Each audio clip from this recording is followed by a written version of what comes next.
Hello, everybody, and welcome into another episode of The Matt Cave. Thank you all so much for spelunking on by. This week, I'm a little bit under the weather, so forgive my voice, but I'm still here and still talking with you lovely, wonderful spelunkers. So, this week, I will be talking about Real Salt Lake. I'll also be talking about a couple of the players that maybe were snubbed, but maybe not. When you look at the roster as a whole for the U.S. men's national team heading into the World Cup, and then a farewell to destiny. This episode probably won't be going the full 30, but I'm still here. So thank you all so much for being here. As always, please, wherever it is, however you listen, like, comment, subscribe, rate, review, whatever it is. And then please share this with one person that you think would enjoy the program. It helps out a ton. So let's dive into things here and start with Real Salt Lake. Late stoppage time heartbreak in the Twin Cities, drawing with Minnesota United FC 1-1. And Real Salt Lake, I almost said Utah. Real Salt Lake was leading this game from the 22nd minute until the 90th minute plus the 3rd minute into stoppage time. There was 5 minutes of stoppage time, and Real Salt Lake just could not hang on for the win. In the 22nd minute, there was a lovely goal scored by Zach Booth, assisted by Zavier Gozo, who I will talk about here in a moment. And it was looking pretty good. Real Salt Lake was doing really well when it comes to the stats. I'm not going to read them out for you just because it can get kind of boring. But overall, offensively, Real Salt Lake did really well. Minnesota was kind of held in check. But as the game wore on, Real Salt Lake just seemed to go into a shell instead of trying to push to extend their advantage. And I think that's what led to their eventual downfall, is because they decided to play more defensively instead of leaning into trying to extend the lead. And it's one of the most frustrating things in sports. Doesn't matter the sport. It's when it gets closer and closer to the end of the game, and instead of just continuing to play your brand of whatever the sport is, you go into a defensive shell. You're playing to not lose instead of playing to win.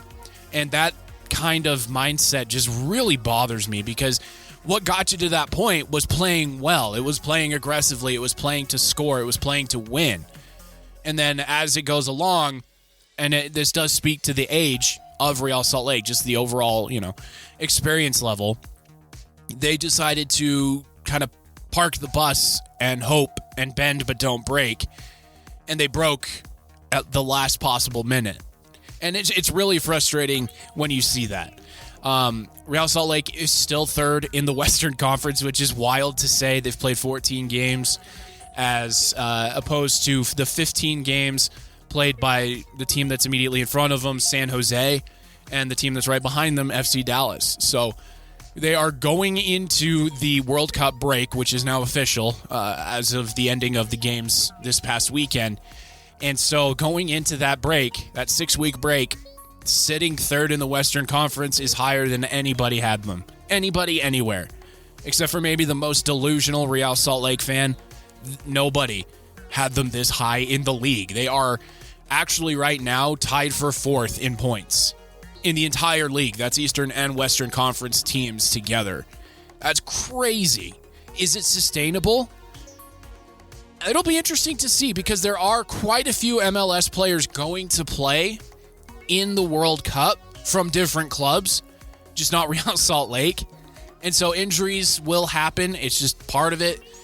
And wear and tear and all of that is going to prove humongous in the run-in at the end of the season for MLS. So is it possible that Real Salt Lake makes the playoffs as a high seed?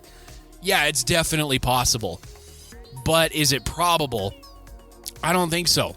I'm still too leery of what's going to happen here with Real Salt Lake, and I'm not ready to put both feet firmly into the bandwagon. It's just a little bit, it might be a bridge too far for me right now. As we get closer to the end of the season, we'll see.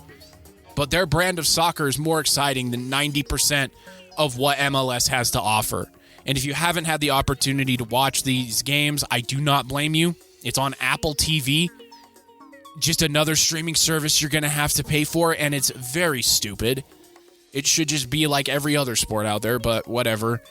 And so catch the highlights on YouTube if you can, or if you can make it out to a game. I keep saying this every week, and I'm going to continue to say it. Get out there.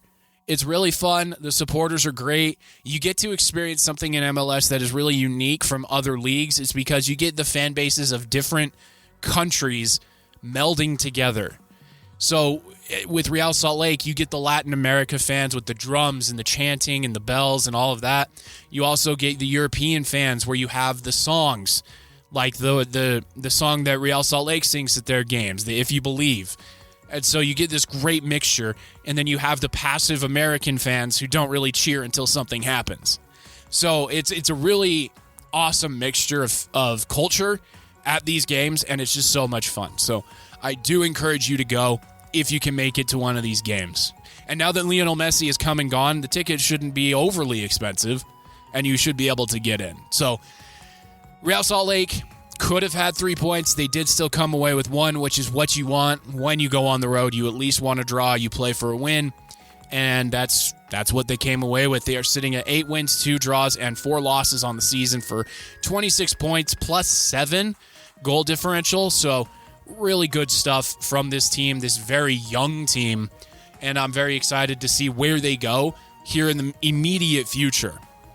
Now let's talk about the U.S. men's national team and Mauricio Pochettino, the manager, and the selections that he did not make when it came to Real Salt Lake. So there was a late push before the rosters were announced, and the rosters are officially going to be announced on Tuesday, May 26th, the day after Labor Day, but they have already been leaked, and, accidentally on purpose. They've been leaked because the players have all been informed if they've been selected or not. And so obviously that news is going to trickle out. And what it means for Real Salt Lake is Zavier Gozo. He had a late push here because of his form for the club that he should be included on the roster. And I disagree. It was really cool listening to that. I mean, he has 6 goals on the season, 4 assists in 14 matches. He is lightning in a bottle. But he's never played for the U.S. men's national senior team, and he's only 19. And so while that lack of experience can be a good thing, it can also be a detriment to a team in the U.S. that is expected to get to the round of 16. Like, that is the minimum for this club, and they can't really afford to have a wild card in their attacking threesome that they're going to be taking with somebody like Zavier Gozo. His time is coming. He will be capping for the United States here very soon. He's just right now a little bit too young. And for whatever reason, the U.S. men's national team has always been risk averse to including anybody that is not a regular starter for their club, and they're not somebody that's been in the system for a long time. It doesn't matter the manager if you go back in time. It could be Jurgen Klinsmann. It could be Coach, Bradley. It could be Bruce Arena. It could be Berhalter. That's just the way the system works, and the system's broken. And many, many players from other countries look at the United States and they say the whole system is broken. It's too expensive to play the game at a high level. It's too expensive to get kids into the game, and then you have to go into travel, and it's just not conducive for making this potential juggernaut of a country into something that can actually win a World Cup. And I agree. I've been saying that for years myself. When I was growing up in the late 90s, early 2000s, the only way to get recognized was to play travel ball. And my family couldn't afford it. Many families can't. And so that's really what it boils down to. Can you afford to do travel ball?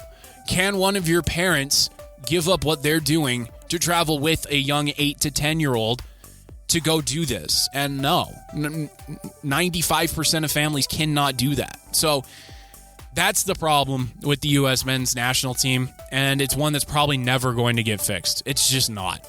And so with Zavier Gozo, though, going full circle here, he will eventually get up there to the U.S. men's national senior team. It's just a matter of time. And who knows, maybe after the World Cup, he's going to go to Europe. It'll be interesting to see. I hope the people that are making the decisions for Real Salt Lake Send him to a good situation and don't just sell him to the highest bidder. Because that's been a problem for U.S. soccer players in the past as well. They just send him to the highest bidder and then they don't care. I hope it's different for Real Salt Lake. You may not be the highest price, but it's the right situation to a team that has a vision for the kid and will continue to see his talents grow. That's my hope for Zavier Gozo. Now, the other player that was omitted from the national team is Diego Luna. Now, this one was a shocker because Diego Luna was on every senior team call-up since Mauricio Pochettino took over. And Mauricio Pochettino has only said good things about Diego Luna. He loves his bulldog mentality. He's not afraid to do anything. He runs and runs and runs and runs. And that's me paraphrasing what Mauricio Pochettino has said about Diego Luna in the past. And not seeing him go to the World Cup is a shocker. It really is, especially when you consider who they're taking instead of him. Tanner Tessman is playing in Europe, so that is a point in his favor. But he hasn't had the best season. He really hasn't. And then the other one is Gio Reyna. And Gio Reyna, he's still super young. Like, he is still super young. Like, he's 22, I think, 21, something like that. So he still has a lot of growing to do in his own regard. But he has to find a club that's going to play him. And then he has to mature. He does. He's saying all the right things when it comes to his call-up. He's publicly doing the right stuff. But what are you like in the locker room? What are you like when you're not selected for a game? When you're not in the starting 11 and you're not subbed in? How are you going to react? Because during the previous World Cup, he did not react very well. In fact, his parents didn't react very well. And if I were a manager, I don't want that kind of drama on my team, no matter how talented the kid might be. I would want a guy who is the ultimate teammate, who will do everything that's asked of him and not blink. That's what I would want. And with Gio Reyna, you don't get that. I'm sorry. His talent is immense. He has a lot of promise still that he hasn't realized. But over the past 6 years, since he was like 17 and coming up through Borussia Dortmund, he's not that good. He's never been able to break into first-team minutes. When he has been on the pitch for first-team minutes, he hasn't impressed. It's like he's a practice field maestro, and then when the games happen, he's nothing. So that's the one that really ruffles my feathers when I look at the roster, is just seeing that Gio Reyna got selected yet again just because of the name on the back of his jersey, because his dad, Claudio, played for the U.S. men's national team during their deepest run, I think, ever in Germany. So, and I think he was the captain too. So that's what I feel like. There's a little bit of nepotism going on there, but Diego Luna being omitted from the team is just, it's sad, it's angering, and it doesn't make a lot of sense because he is seasoned. He played at Copa America. He played in all of these different friendlies. He knows Pochettino's system. He knows what he's going to be asked of to do, and he's going to be sitting at home. It's incredibly frustrating. The only thing I can think as to why is because Diego Luna has been nursing an injury here recently, but both Diego Luna and Real Salt Lake have said he's good to go. You want him, he's good to go. And he can play all 90. And I guess Pochettino and his crew just didn't believe him. So not seeing Diego Luna for the U.S. men's national team is going to be a big fat bummer. But it's good news for Real Salt Lake because he's going to be ticked off. And he's going to be out there to prove that was a dumb decision and that he should have been on the team. So, bad news for Diego Luna and Real Salt Lake a little bit, but great news for Diego Luna and Real Salt Lake if you look at it as glass half full. So, I'm very frustrated with it. I kind of understand the decision, but again, it's just something where those are the kinds of players that you need if you're chasing a goal. And you need to mix things up. A guy who's not afraid. A guy who's just going to go and go. And that's Diego Luna. He's not afraid of anything. And he's just going to go and he's going to score a goal. That's what he does. And I guess they just didn't want to see that. They'd rather have Gio Reyna run in circles and not do anything. Hopefully I'm wrong. Hopefully Gio Reyna explodes during the World Cup and he scores like 5 goals and he finally realizes his potential. But I'm not going to hold my breath on that one. All right, so that pretty much does it for sports talk. Not much else going on around Utah when it comes to sports. I do want to mention the Utah Royals are just insanely good. Another team that I encourage you to go out and support. They are playing for the NWSL, the National Women's Soccer League, which is the women's equivalent of MLS. And they are near the top of the league. They have an 8 to 9 game stretch of unbeaten play with wins and draws. And they don't have any superstars on their team. They don't have Trinity Rodman. They don't have any of the triple espresso from the Paris Olympics. So this team plays for each other. They enjoy playing with each other, and they just go out and they win. That's all they do. So definitely watch them as well, because it's a breath of fresh air when you watch them, as opposed to those teams that have those superstars. Because when you have a superstar, you have to play through that player for a multitude of reasons, because they are your best player, but because you want to draw in fans, and so they're there to see that player specifically, and so the game can feel forced to that, sort of corner of the field, whereas a team like the Utah Royals, they don't have that player, they just play to win, and so the ball gets knocked around, and they score some very awesome goals. So the Utah Royals, I can't say that I'm the voice for Utah sports if I don't mention them.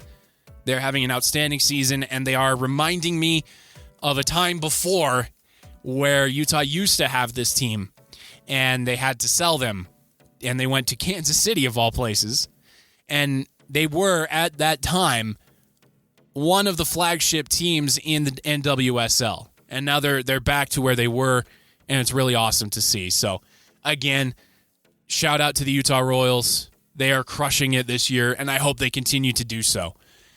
All right, so that's really it when it comes to the sports talk. If that's all you're here for, there's not much going on with the Utah Mammoth. Obviously, we're still waiting for the offseason to begin, so no news there. The Jazz waiting for the draft. That'll be interesting to see what happens there. As we get closer, I'll try to put my crystal ball out in front of me and predict what's going to happen. I'm probably going to be wrong, but if I don't try, I'm not going to know. So I'll do that as we get closer to the NBA draft as well. And then college football summer camp will begin in August, so we're still a few months out from that. So, all right. So if you're just here for the sports talk, thank you. I'm moving into video game talk, which doesn't really happen unless there's huge news, which there was this past week. For some people, it came out of nowhere. For others, like myself, it was a long time coming, and it sucks.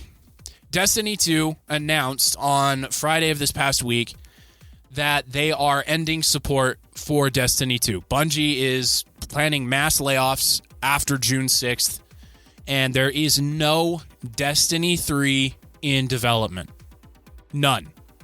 They are cutting their crew down just to support Marathon, and then they say they have other projects that they're working on. We'll see. If they are working on anything, it's in support of other studios under the Sony umbrella. And it's just an ignominious end for a game that is really important in my life. I'm not sure if you're aware, but I met Jimmy Chunga, Chandler, Butterscotch Panda. I met them back when they were called Podgoblin during the first Destiny's midnight launch. That's when I met them. I sent a random message out to Jimmy Chunga saying, hey, I don't know if you're even going to read this, but I loved your show. I know you're doing a podcast. I have this big event happening. Would you be interested in doing a live set or a live recording of your show at my location during this event? And, like Wayne Gretzky and Michael Scott said, you'd miss 100% of the shots you don't take. I hit that shot. He graciously responded, yes, we'll be there. This is what we need. I got what they needed. And the rest is history. So, for me, Destiny is huge. It's a huge game. It's also, at the time, I don't know if it still is, but at the time, it was the largest midnight launch in the history of the state of Utah for any game at my location. And so, this game did a lot for me. Not only that, not only with like my podcasting and sports talk career, but also personally, I met a couple of my best friends through this game, through Destiny and Destiny 2. I still talk to them and play games with them to this day, 10 years later. So seeing this come to an end really sucks. It really sucks. It was inevitable. With all live service games, eventually they end. But with Destiny, there was always promise. There was always something there. It's a unique style of game. There is no other game on the market that's like Destiny. You can kind of get the same thing with Borderlands, but that's single player. You can bring in people for co-op, but there's no matchmaking. And then there's no raids.